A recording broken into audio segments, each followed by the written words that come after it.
dicho en los primeros minutos del programa que hoy se conmemora el Día Mundial del Medio Ambiente y estamos comunicados con Bruno Cianbeluca, que es coordinador de la campaña Clima y Energía de Greenpeace Argentina, a quien agradecemos y saludamos. Bruno, muy buenas tardes, ¿cómo estás?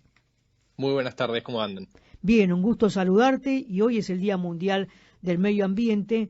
¿Cuánto tiene que hacer la humanidad por el medio ambiente? No solamente en Argentina, ¿cuánto es la deuda que tiene el ser humano con el medio ambiente en el mundo, no? Bueno, sí, hoy es un día especial y la deuda, bueno, es enorme, digamos. Problemas ambientales tenemos un montón, lamentablemente, y bueno, Argentina no está exento de esos problemas que tocan a cualquier país de todo el mundo. Bruno, estamos a tiempo de poder modificar esa situación porque los especialistas, los estudiosos en el tema, hablan de un punto de no retorno, que ese punto tiene que ver con la cantidad de temperatura que pueda aumentar en el planeta, ¿no? Sí, eso es un punto muy importante porque me lo preguntan seguido, digamos. Obviamente los científicos cada año que pasa, digamos, la alarma se enciende cada vez más grande.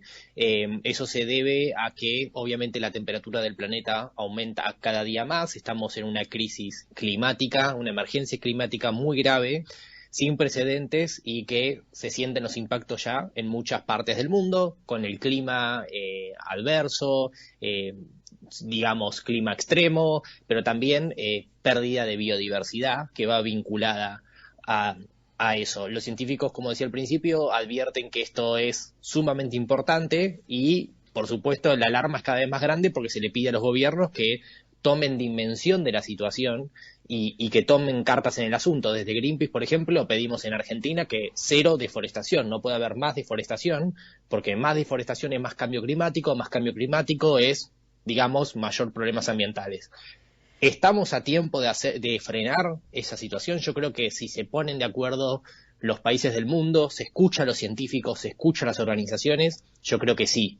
El punto está en se escucha a las organizaciones, se escucha a los científicos.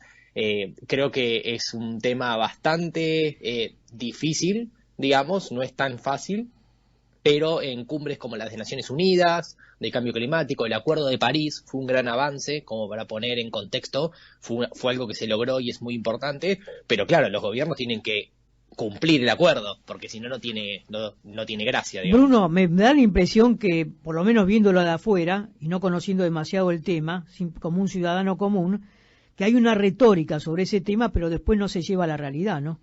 A hechos concretos. Sí, nosotros desde Greenpeace decimos, menos bla bla, menos palabras, más acciones, o sea, es lo que hay que hacer y es lo que el planeta nos pide ahora mismo. O sea, se pierde un ritmo alarmante de ecosistemas, aumenta cada día más la temperatura, los animales se extinguen, se arrasan los bosques nativos, digamos, esto obviamente tiene un límite y no queremos llegar a ese límite. Es por eso que los tomadores de decisiones, los presidentes, gobernadores, las personas tienen que entender que estamos en una situación grave y que se está definiendo el futuro de generaciones. Como ciudadanos, ¿qué actitud podemos tomar en lo cotidiano para contribuir a mejorar el medio ambiente? Bueno, en lo cotidiano muchas cosas. El 3 de junio, por ejemplo, lo tiro como dato, fue el Día Mundial de la Bicicleta. Entonces, por ahí sí tenemos la oportunidad hoy en día con la pandemia, que el transporte público es para esenciales, tratar de usar una forma de moverse más sostenible. Creció mucho el uso de la bicicleta en el marco de la pandemia. Entonces, por ahí optar por una movilidad sostenible está muy bueno. También, bueno, de todo, consumir menos derroche de agua, eso es sumamente importante. Tratar de ser conscientes a la hora de comprar un producto, no tanto plástico.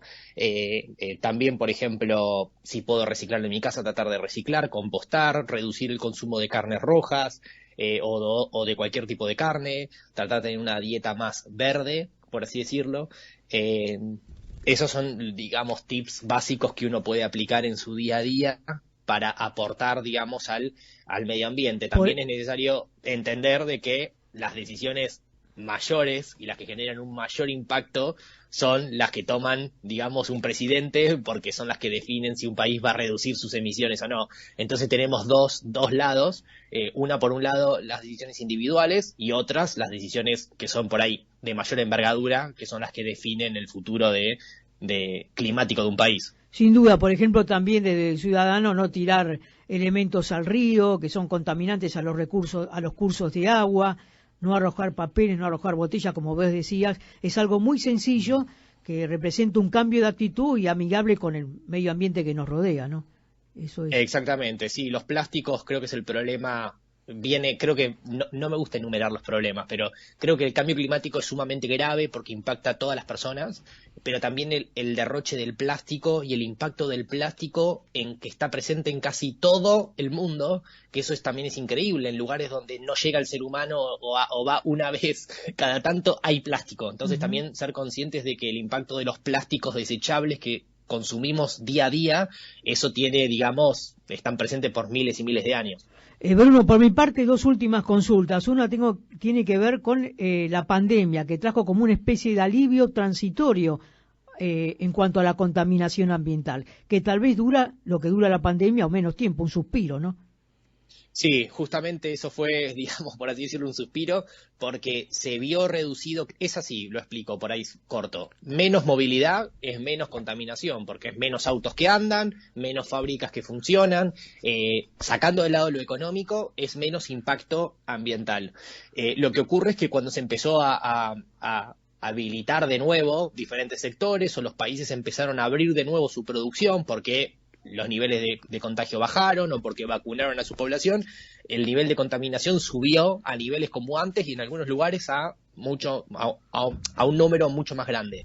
Entonces, fue algo meramente transitorio y no se trató de una mejora, digamos, permanente. Por eso es importante que mucha gente decía, por la pandemia, el lado positivo se redujo y eso no es tan así. Bruno, se habla mucho de la movilidad sostenible o sustentable.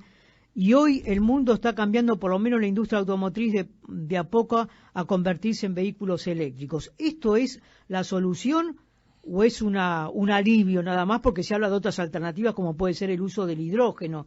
Pero también tal vez a futuro las baterías de litio van a generar un nuevo problema, ¿no? Sí, eso sí, como bien decís, el problema del litio. En muchos países la movilidad eléctrica, por ejemplo, es algo común. En Argentina no es tan así, pero también hay que ver qué impacto tiene en países como los nuestros o países de Sudamérica la generación de este tipo de baterías, porque acarrea minería, acarrea extractivismo, acarrea consumo de recursos que, si bien son aprovechados en otros países, en países como los nuestros, dejan, digamos, el famoso dicho que dice pan para hoy, hambre para mañana, digamos, una cosa así. Teniendo en cuenta de nuevo la movilidad que mencionabas al principio, tiro un dato que puede ser interesante. En 2020, por ejemplo, el uso de las bicicletas en Buenos Aires aumentó un 114%. Sí. Entonces la gente está consciente también de que es una forma de transporte. Gran porcentaje de la población mundial vive en ciudades o en grandes urbes. Entonces creo que impulsar ciudades verdes, ciudades que apunten a una mejora de la movilidad de la gente sostenible, mejor uso de los trenes, por ejemplo, que contaminan menos que si yo voy en auto, puede ser una buena opción y es para lo que hay que apuntar. Bruno, agradecerte este contacto y si te parece finalizamos la entrevista con un mensaje que te pedimos para la audiencia que nos está escuchando, nada menos que en el Día Mundial del Medio Ambiente. Bueno, agradezco primero por el espacio y segundo a las personas que quieran sumarse a las campañas que realizamos. Recuerden que pueden entrar a greenpeace.org.ar, se pueden participar de muchas formas, asociándose, firmando peticiones y lo importante es actuar y hacer algo y tratar de dar su grano de arena entre todos. Gracias, Bruno. Un fuerte abrazo y hasta cualquier momento. Hasta luego. Hasta luego. Bruno Cianbeluca, coordinador de campaña de clima y energía de Greenpeace Argentina en el Día Mundial del Medio Ambiente.